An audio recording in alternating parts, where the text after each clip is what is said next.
me start with a simple opening question, because you said when you were last here, and at the time Bola Tinubu was a presidential candidate, that you were solidly backing his candidacy, and you held him aloft during the election and worked hard to secure his victory. And for the first couple of months of his presidency, you appeared to still give him unqualified support. Have the tables turned since then? Is your solidarity and support still to be counted on?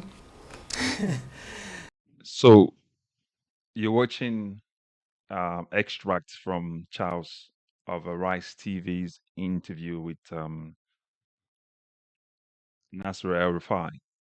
Um, I'm taking extracts just to explain to Nigerians why we need to do exactly what we need to do now. Why it is quite important for us to take appropriate actions now, because you can see the politicians already making these moves, and we'll wait until later. So I'd like for you to watch till the end of this. They're quite short. And also, if you're meeting this content for the first time, please, we'd like for you to like, to share, to subscribe, and obviously share it so that YouTube can continue to recommend these to others as well, because we need to get Nigerians to be quite active. We need to push what we want to see in 2027 so we have better leadership and we can chart Nigeria in a different direction, not what the politicians all the politicians want us to do. So please watch the end, but remember to like, share, and subscribe. It's a difficult question to answer, Charles. I am a founding member of the APC, and I'm still a member of the APC. But I have concerns about how the party is being run or not being run at all, and I've expressed those concerns. I've expressed those concerns because I feel that, like a father who has given birth to a child, I know the investment and efforts and the compromises we had to strike to create what is now known as the APC, and how many people sacrificed a lot to ensure that it was an internally democratic party with progressive ideals. And 2 years after the election of President Tinubu, the party, none of the party organs is functioning. The progressive ideals, in my view, are not being pursued with any vigor. And the very high expectations we had of the president to take this country to the next level based on his track record in Lagos is somehow not materializing. So I have no issues with the Tinubu administration. People say I'm a critic of the administration. I've never said a word about the Tinubu administration. My comment in a panel on democracy in Nigeria had to do with the APC. I've never, since I left office and the president begged me publicly to come and serve in his government, I had my plans, and I told President Tinubu from day one, when he asked me to support him, I said I would, but I don't want anything, okay? Because politics in Nigeria is always about what do I get for giving you support. I'm not in politics for that reason. I'm not in politics to get anything. I have a surname, I'm a self-made man, I have made my money before coming into public office. I don't need anything. After 8 years in Kaduna, I was nearly burnt out. I was struggling for 8 years and I wanted to take a break. Yeah, so you've heard it. These things are quite simple. These things are quite straightforward. During the 2023 election, Nigerians voted overwhelmingly for competency, and everyone will agree that Nigerians really voted for Peter Obi. Now, we're not going to litigate what happened with INEC and the judiciary. We're not going to do that.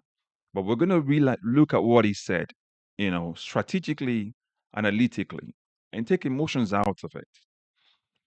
Mr. Man said here, El-Rufai said here that the very high expectations they had based on Bola Tinubu's record are not materializing for Nigeria.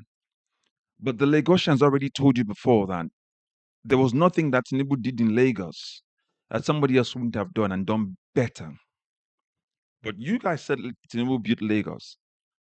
but he didn't build a hospital in Lagos. And you said you wanted him to do exactly what he did in Lagos in Nigeria. And that's exactly what he's doing. There's nothing to be expecting else. There's nothing else to be expecting from a government and a candidate who did not campaign, who just told Nigerians what he was going to do for Nigerians. He told Nigerians he was going to reduce their purchasing power. He couldn't do it.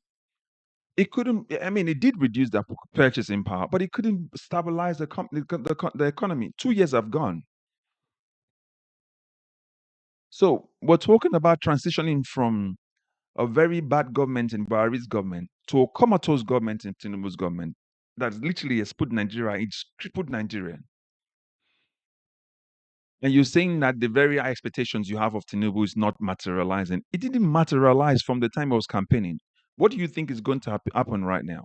You also mentioned that we have concerns about how the APC is being run or not being run at all. We know the APC was a one-man party from beginning. It was a one-man party when it was Buhari's turn. It's still a one-man party turn now that it's Tinubu's turn.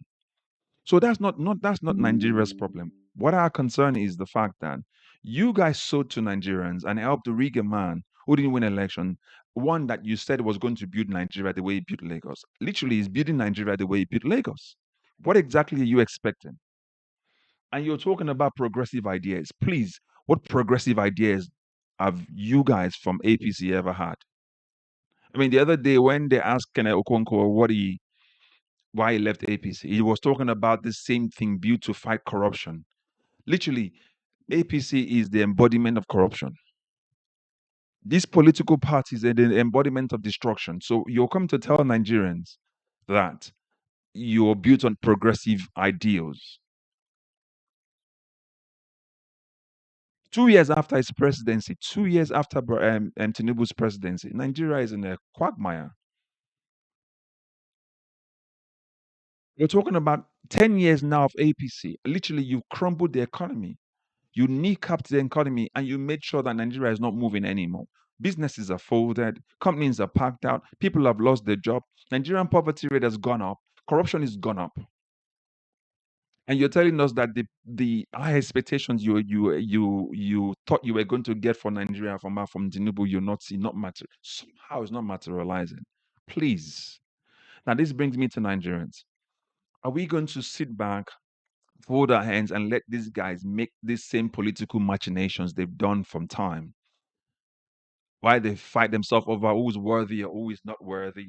Are we going to be there and keep wasting our time on them?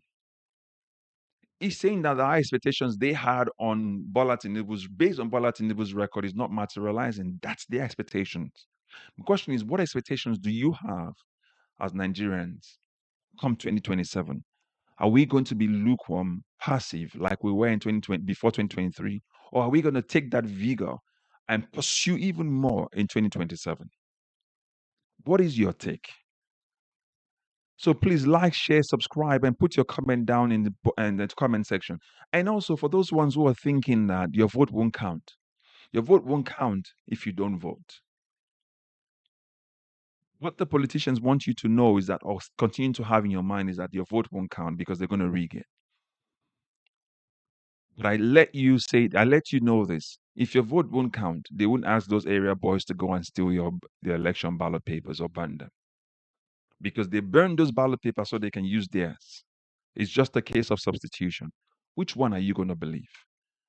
We had the same mindset for so long that Tinubu had Lagos under his control until he doesn't have it anymore. Or rather, until he didn't have it anymore. So let's do exactly the same thing. So please like, share, comment. If you've not subscribed, please subscribe as well again, so that we are subscribed as well, so that we can get this content moving forward and we can get more people to, start to sensitize more people to be part of this change that we want to see in 2027, so that we can stop this banditry and kidnapping and insecurity that's happening all over Nigeria. Again, thank you as always. God bless you. See you next one. Bye for now.